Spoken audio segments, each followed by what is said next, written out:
그럼 첫 번째 발표 시작하겠습니다. 첫 번째 발표는 미국 특허청의 마이클 김 심판장님께서 해주시겠습니다. 마이클 김 심판장님을 단상 위로 모시겠습니다. 힘찬 박수 부탁드립니다.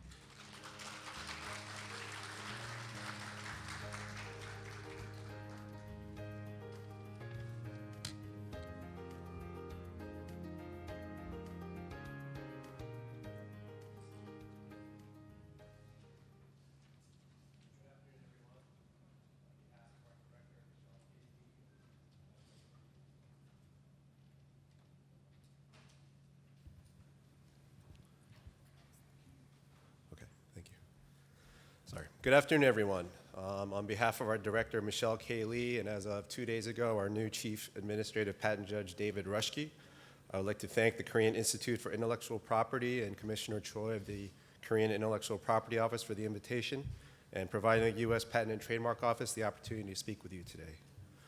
So I'd like to start, if I may, on a personal note. I am American born and raised, but I am of Korean descent. My father's side comes from a long line of engineers. My father served as the director of the Hyundai Maritime Research Institute, and my mother's side has a long history in law. My grandfather was vice mayor of Seoul, and my great-grandfather was a Supreme Court Justice of Korea. So personally, it's a great honor to be representing my country in my ancestral homeland. So I was asked to speak about our operations concerning inter partes reviews and post-grant reviews, which I'll call IPRs and PGRs from here on out. In that regard, I was asked to focus on how we handle submission of new evidence, and generally I'll note that as our reviews are only 4 years old, we at the PTAB are still very much in the process of learning how to conduct these reviews in what I will shorthand as the 3 pillars of justice.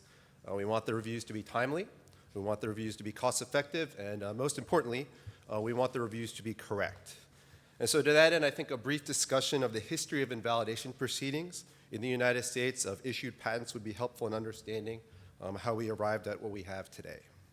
So if you'll look at the slide, for most of U.S. history, once a patent issued from the PTO, the only way to invalidate that patent was through district court proceedings. As we progressed through time, however, the sense of the public was that invalidating patents in this way took too long, usually on the order of 2 to 3 years, and cost too much, usually a minimum of about $1 million, most of that usually being discovery costs. So in 1980, the Bayh-Dole Act created ex parte reexaminations to be conducted in the PTO. The thinking was that you have these technically and legally trained individuals at the PTO, and that expertise could be leveraged in a way that could still be correct, but be a more timely determination of validity, the goal being to take no more than 2 years, and in a more cost-effective way, as there is no discovery in ex parte reexaminations. For the most part, ex parte reexaminations were not used by the public, primarily because a third-party requester could only suggest reexamination, but then couldn't participate any further. And we heard that many third parties didn't like that feeling of not being in control. So in 1999, the American Inventors Protection Act created inter partes reexamination.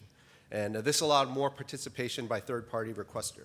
Again, however, these examinations generally proved unpopular, in my view a bit ironically, because third parties decided that they actually wanted some aspects of discovery, such as cross-examination, especially when they were going to be subject to the proceedings' estoppel effects. So this brings us to the American Invents Act of 2011, where IPRs and PGRs were created. And you'll sometimes hear about a certain type of PGR proceeding called covered business method patent reviews, but for our purposes, I don't really need to go into that. So IPRs and PGRs. What are the benefits of this system with respect to district court proceedings? Well, the first major one is time.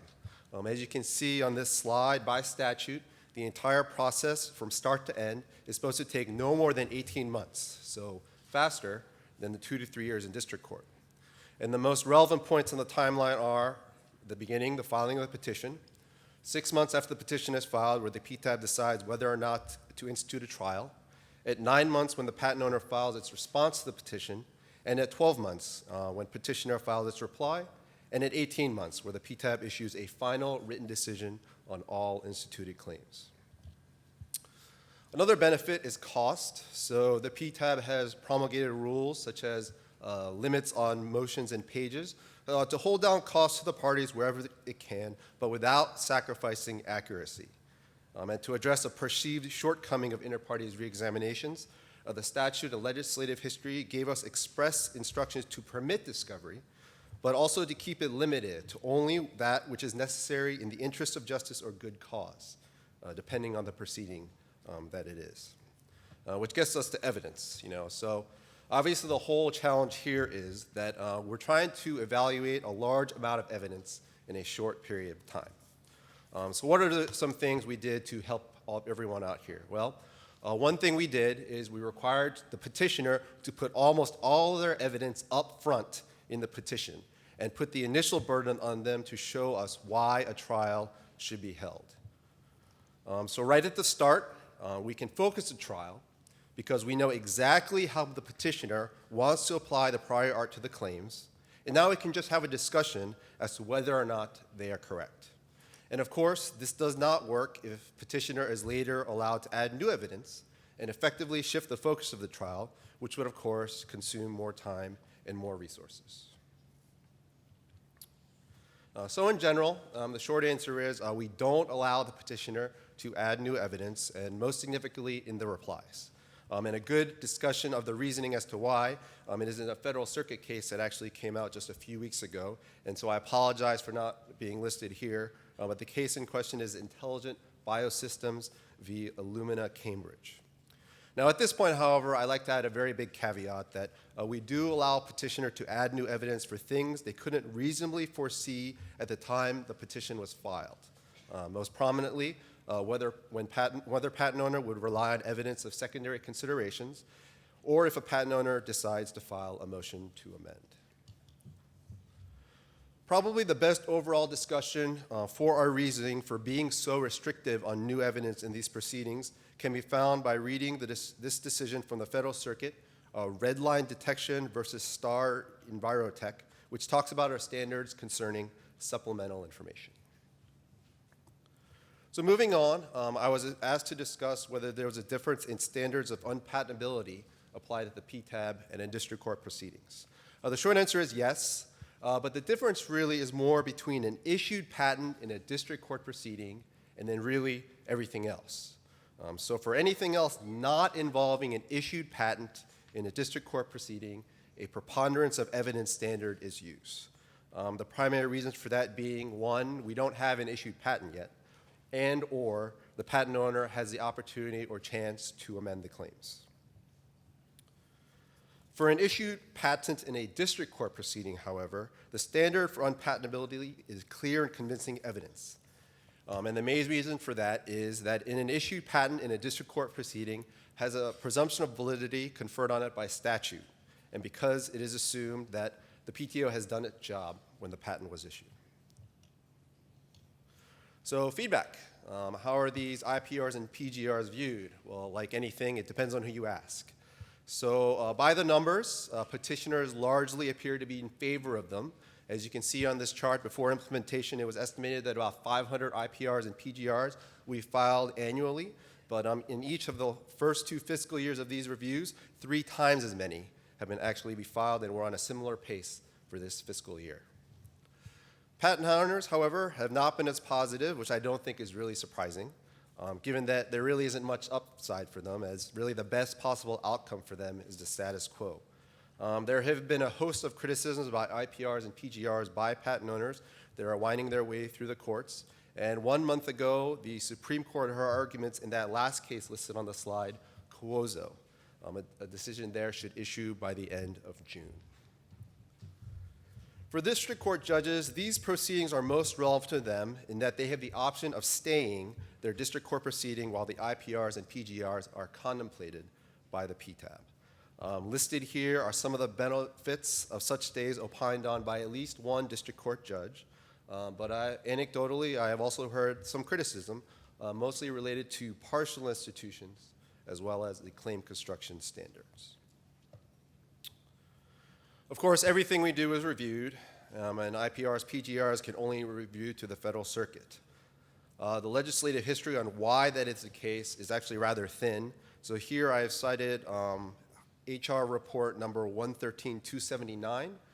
So this involves a discussion in Congress of essentially repealing the option to appeal examiner rejections to district courts instead of the CEFC, what we call 145 actions. I would think those same arguments would apply to statutes limiting IPRs and PGRs to Federal Circuit review, and I have presented a subset of those arguments on slide 24. For CEFC appeals of IPRs and PGRs, I'll leave that discussion to my colleague, Associate Solicitor Amy Nelson, who is scheduled to speak later today. Now, of course, as I stated earlier, these proceedings are still very new, so we are constantly trying to improve. The most immediate way this is done is through our orders and decisions that we issue on a daily basis, some of which are precedential and informative, and some of which I have laid out here. We also more recently designated 5 decisions as precedential on a variety of issues, again, to provide some guidance to the patent bar and the public. We also strive to improve by updating our rules, and although no current effort is currently underway, we had actually just completed a 2-year rule change process, which ended with the final version on April 1st of this year. And of course, there are many variations of legislation in Congress that could affect our proceedings, and I've listed one of those bills here. And that's pretty much it. So thank you for your attention. Thanks again to the Korean Institute for Intellectual Property and the Korean Intellectual Property Office for the opportunity to participate, and I hope you found the presentation useful. 박수 부탁드립니다. 마이클 김 심판장님 좋은 발표 감사드립니다. Thank you for your remarks.